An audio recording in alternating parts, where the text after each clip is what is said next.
Okay, hello, welcome to this video in the Biotech Basics series. This is on in vivo cloning, or as we call it, so the use of vectors. So genetic modification probably would be a more common term, follows directly on from where we ended up last lesson. Okay, so this is the bit we're doing here. We're missing out the PCR for now, but we're actually talking about how we can amplify DNA and express protein in vivo, and I'll give a definition of that in just a moment. So this obviously the idea then of using various biological tools, some of which we've already introduced, to manipulate particularly microorganisms that can be plants, can be eukaryotes as well, and the principles around marker genes and various other things like that. So I'm mostly going to talk about bacteria in this lesson because they're very, very commonly used in terms of genetic manipulation, but the principles, the idea of insertion of genes, the use of vectors, and the use of marker genes is the same regardless of the organism that you're doing, the broad principles, that is. Okay, so very important definition that explains these two terms on your syllabus. So in vivo cloning, right, means in life. So vivo is the Latin root for all of our Latin languages, life, you know, viva, vit, you know, these kind of things in all the Latin languages today. So in vivo means in life, i.e. using living cells and living tissues to culture things and make them do what we want. And in vitro means in glass. So biochemistry, using lab equipment and biochemistry. You may have come across in vitro in terms of in vitro fertilization, or IVF, which is where fertilization is done in a petri dish rather than in an organism, in life. So in vivo versus in vitro. So I hope that's clear. So today we're going to focus on the in vivo, next lesson PCR and in vitro. Okay, good. So here's a little recap. Last lesson we talked about the cutting and sticking, right? And this lesson is about how we use that technology. So you should already know, up at the top there, look, we've cut some staggered cuts, or so-called sticky ends in DNA, using restriction enzymes, restriction endonucleases, that cut at very specific places. If we cut two sources of DNA with the same restriction enzymes, they'll have complementary sticky ends. So when we bung them together, we can stick them back together using DNA ligase. So they'll temporarily hold together with their hydrogen bonds, and then DNA ligase will come along, do up those phosphodiester bonds, and then we've got recombinant DNA, recombined DNA. Okay? Now, we mentioned the idea of a vector last lesson, but didn't really go into much about what vectors are. So the most common vector, certainly for bacterial use, is a plasmid, and you've got a plasmid map just there. More on that in a moment. So in terms of what a vector is and why we want to use one, a vector is a length of DNA that carries a gene into a host cell. Because if you just bung DNA into an organism, it's not necessarily going to know that it's supposed to use that DNA. So a gene on its own will not be replicated or expressed. And if you think about it, you put DNA into yourself all day, every day, right? When you eat, right, you've got living things, right? So when you eat, everything you eat is a living thing. It's got DNA in it. You put it into your gut, and you don't suddenly become a carrot or a hamburger, do you? Right?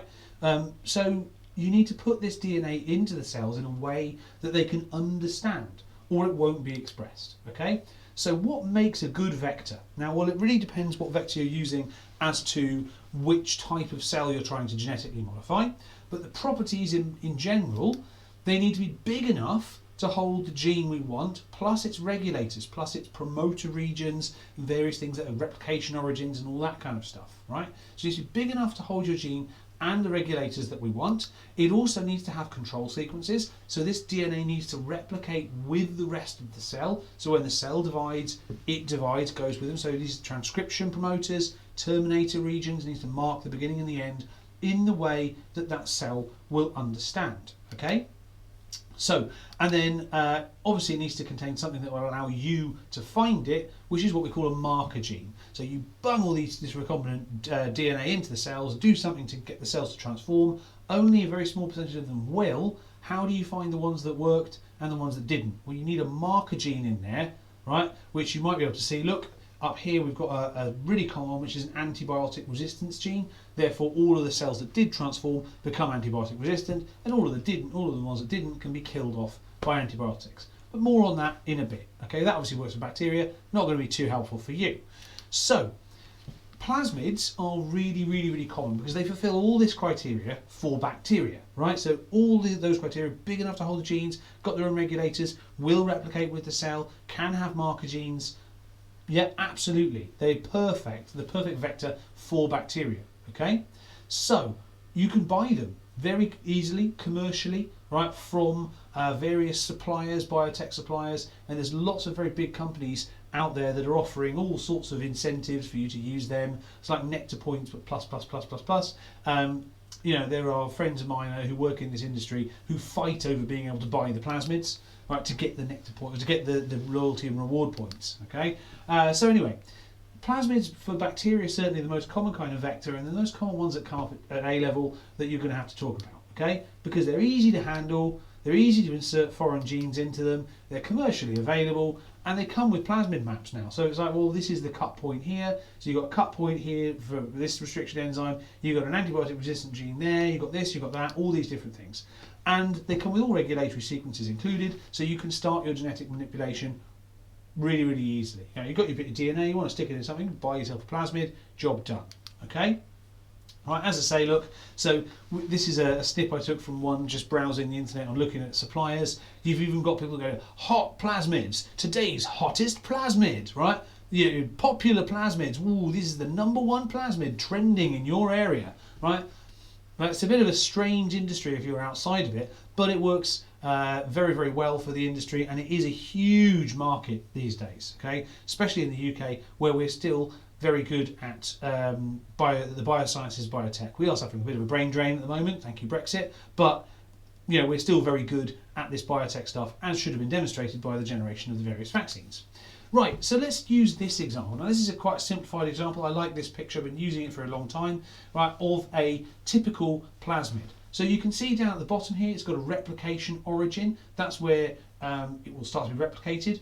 It's also got various cut sites. So PST1 is cut site up there. You've got Echo R1 over there, BAMH1, SAL1. These are all places where specific restriction enzymes will cut. You've also got 2 marker genes in there. You've got an ampicillin resistance gene, you've got a tetracycline resistance gene. Very handy little plasmid. Okay? So what are we going to do with this plasmid? Right, well, let's say we've got some foreign DNA here. This is our foreign DNA. This is our gene that we're interested in. I don't know what it is. It's a human insulin gene if we're back in 1994, or it's some really exciting gene that you've found and you want some bacteria to make a lot of it. Right? You want some bacteria to make a huge amount of this protein. So you got your foreign DNA, you found it as per last lesson, and you've cut it out, and now you've got a plasmid up here. Okay, and you want to put it into the plasmid. So what do? What happens? Well, basically, at this point here, you're going to cut both the plasmid and your DNA with the same restriction enzyme. In this case, right, we're using PST1. Okay, so we're using PST1. We're going to cut both of them so they'll have complementary matching sticky ends. You then mix them together in a tube, in a micropipette tube, right, and then you add your DNA ligase. And your DNA ligase is going to do one of 3 things. Okay, it's either going to make the hybrid plasmid, which is what you want it to do. Right, it's going to make the hybrid plasmid, which is what you want it to do. It's going to just glue the plasmid back together and make the original plasmid, not handy. Or it's going to circularise your bit of DNA because they've got complementary ends. It's going to circularise around and that's it. Right. So really, we want the hybrid plasmid, but there's no way to see, right? Because you're doing this blind in clear liquids in tiny little tubes. Okay. So one of those 3 things is going to happen, and obviously we're hoping for more of the hybrid plasmid than anything else, and we've got to sort it out later. Okay. So once you've got this in, so that basically that's the process of getting the gene into the vector. But it's not going to work on its own. You've got to then get the vector into the organism. Okay, and that's the process of transformation. Okay, and there are various ways to do this. Okay, so you deliver the plasmid to the host cell in a variety of different ways. One of the most common, the one I've always used, is heat shock. Okay, now you take your cells that you want to transform, you take your vector, and some calcium ions, and you chill them right down, you put them together and you chill them right down to about 0 degrees C, and then you take them and you put them in a hot water bath at 40 degrees C for about a minute or so, and then basically you take them out and you cool them back down again. And for some reason, this permeates the membrane. The cell's going to go, "Hurrah!" They think they're going to die, and they start taking up exogenous DNA, which hopefully is your vector. Okay, the suggestion is this is the stress response from the bacteria. I'm no expert in exactly why the bacteria do this, right? If that information is known, you can go and find it, but it is known that they do. And it's very handy that they do. They suck up this, this exogenous DNA, right? Take that up, and then they start to use it. Okay, very good in bacterial cells and in animal cells, makes the membrane permeable temporarily and allows other DNA to get in. You've also got the Frankenstein version, electroporation, where you take all the same ingredients and basically you pull a big lever on the side of a lab going, it lives, right? You temporarily disrupt the membrane, the vector can enter the cell. This is very efficient in bacterial cells as well, so you've got electroporation and heat shock. They're pretty common, okay? And then of course, if you don't want to infect a bacterial cell, you've got viruses. So you can modify a virus not to carry its own infectiousness genes, but to carry your particular gene that you want inserted into the genetic code of the recipient cell. Okay, quite good in whole organisms, whole animals, okay? Because that's what viruses do naturally, isn't it? They infect cells with their own nucleic acids. So I'll give you an example here. Look, there's a few pictures from one of my lab practicals from a couple of years ago. We can do this with students very easily. So here I've got a couple of students who are twizzling some plasmid off a little dropper into some bacteria, and the one in the foreground there is pipetting some bacteria into one of these little tubes. They're going to chill that down, and then just in the back there in the corner you can see our hot water bath ready to go at 40 degrees C. Okay, so when you've done that, now you still don't exactly know what's happened. So you've done this sort of splicing bit blind, you've put the plasmid in, you've done transformation blind. In this instance, look, we're suggesting it's electroporation, okay? It could be heat shock, whatever, right? So you've got, initially, you've got your bacteria without the plasmids, okay? Your plasmids down there. You've then done your electroporation, okay, up there. Most cells are not going to successfully take up that plasmid, okay? A few of them will, but most of them won't, okay? So what you've got to then do is you've got to have some method of finding the ones that did and killing the ones that didn't, okay? And that's where your marker genes come in. Now remember we said earlier your plasmid comes from the plasmid shop with a map saying this has got ampicillin resistance and tetracycline resistance. So in this instance, what we've done is we plate our bacteria out of their little tube when they come out of the heat shock onto a plate that contains tetracycline or ampicillin, in this case tetracycline. So we spread them thinly on an agar plate containing tetracycline, and that will very elegantly kill off any cell that didn't take up your plasmid. Okay, so cells that didn't take up a plasmid will not have that resistance and will die, and the only colonies that will grow will be the ones that did take up that plasmid. Okay, very elegant situation. Now that works very well with bacteria. With animal cells, you might use green fluorescence protein, glow in the dark. So cells in culture that have taken up whatever you want to take up start glowing, right? Now that's not a be all and end all of its own. You see glow in the dark mice and all that kind of stuff. We're not just obsessed with making things glow. The glowing is usually a marker gene to tell us that something else has worked. Okay, glowing is very useful, that we can actually see something has happened. Okay, right, so here's some of my students again in that same practical. Now what they're doing is they're spreading and they're plating that bacteria out onto plates with different combinations of antibiotics and not, to illustrate this importance of marker genes. Okay, moving on. So genetic markers, look, see, you can see the diagram there, right? They're needed obviously to identify the cells that have taken up the vector, and really common one, as we said, is antibiotic resistance. So you grow the cells in a medium that contains the antibiotics, and only the transformed cells survive. Now some of you might be spotting a problem. Some of you really smart cookies might be spotting a problem here, right? And if you are, well done. There is an obvious omission which I will come to in a moment, okay? But if you're doing this, let's say, with viruses, at this point the transformation would look something like this, okay? You've actually engineered it so that your retrovirus here has got your DNA sample, your RNA sample in case of retrovirus in there. It injects that into the membrane of your cell. That hits up the nucleus, goes straight to the nucleus. Straight into the nucleus, that RNA is copied backwards. You might just remember reverse transcriptase, and then obviously that has entered into an animal cell. Okay, so it's obviously different depending on what type of cell that you're using. So here's a little more tricky. Now some of you might have spotted this already, but we're going, hang on a minute, didn't you say it was possible for the ligase just to put the original plasmid back together again, and then surely some of the cells would have taken up just the original plasmid, the plasmid that didn't have your gene in, the original one, not the so-called hybrid vector that you want them to. And if you spotted that, well done, good job, right? That's a very important point, okay? There is a way to sort this out, and it's what's called replica plating. Now this one, if we look here, look, you can see we've got our ampicillin resistant and our tetracycline resistance. So if we've used PST1 to cut into the plasmid and shove our gene in, it's going to be right slap bang in the middle of the ampicillin resistance gene. Okay, so what that's going to result in is the bacteria are going to be not ampicillin resistant, but they will be tetracycline resistant, whereas those bacteria that took up the original plasmid will be resistant to both, and that's the difference we exploit. Okay, so the original plasmid will give resistance to 2 antibiotics, the hybrid vector only resistance to 1, and you know this because you've got your plasmid map with your plasmid that says, look, if you cut it with PST1, it'll stick your DNA in, but it'll also break that resistance gene. So that's your difference. And then we think, well, hang on, how does that work? How do we anti-kill stuff? Surely, if we bung it on a plate with ampicillin, we'll be selecting for the ones that are the original plasmid, that are resistant, that are more resistant than the one you made. True. So that's where this replica plating comes in. So you've got a master plate there, look. That's where bacteria. And replica plating is literally, once you've got colonies, just replicating them onto different plates. Okay? So you take this block, you put your plate on top, it's got just a block with velvet on it, right? And you basically take that, boom, on there. So bacteria are there, but crucially in the right places.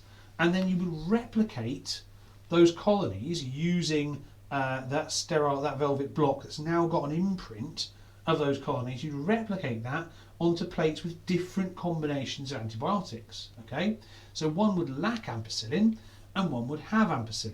Okay, so on the one that lacks ampicillin, all of your bacteria should grow, right? The ones that were the original plasmid, right, with two resistance genes, and your ones that only have the one working.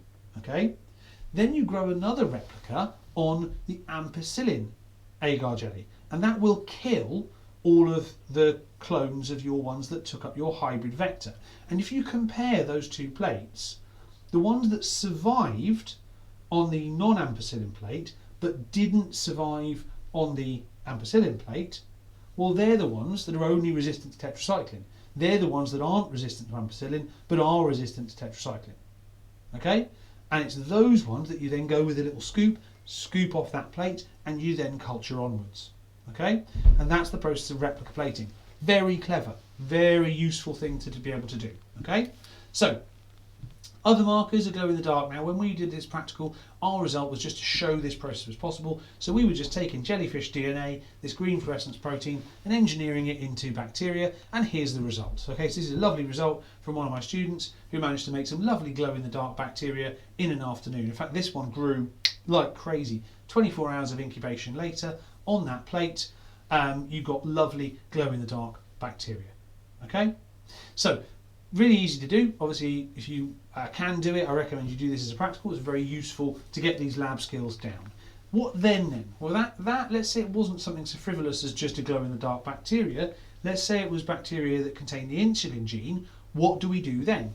Well, we want a lot of it. Okay, so that's when we start to scale up and use industrial fermenters. So we take that plate as the seed plate, and then we would inoculate great vats of nutrients and various other materials in our sort of big, large-scale laboratory settings, and we grow and grow and grow, and then basically we tap off the protein product that we want. Okay, and it's this kind of factory where insulin has been produced since 1994.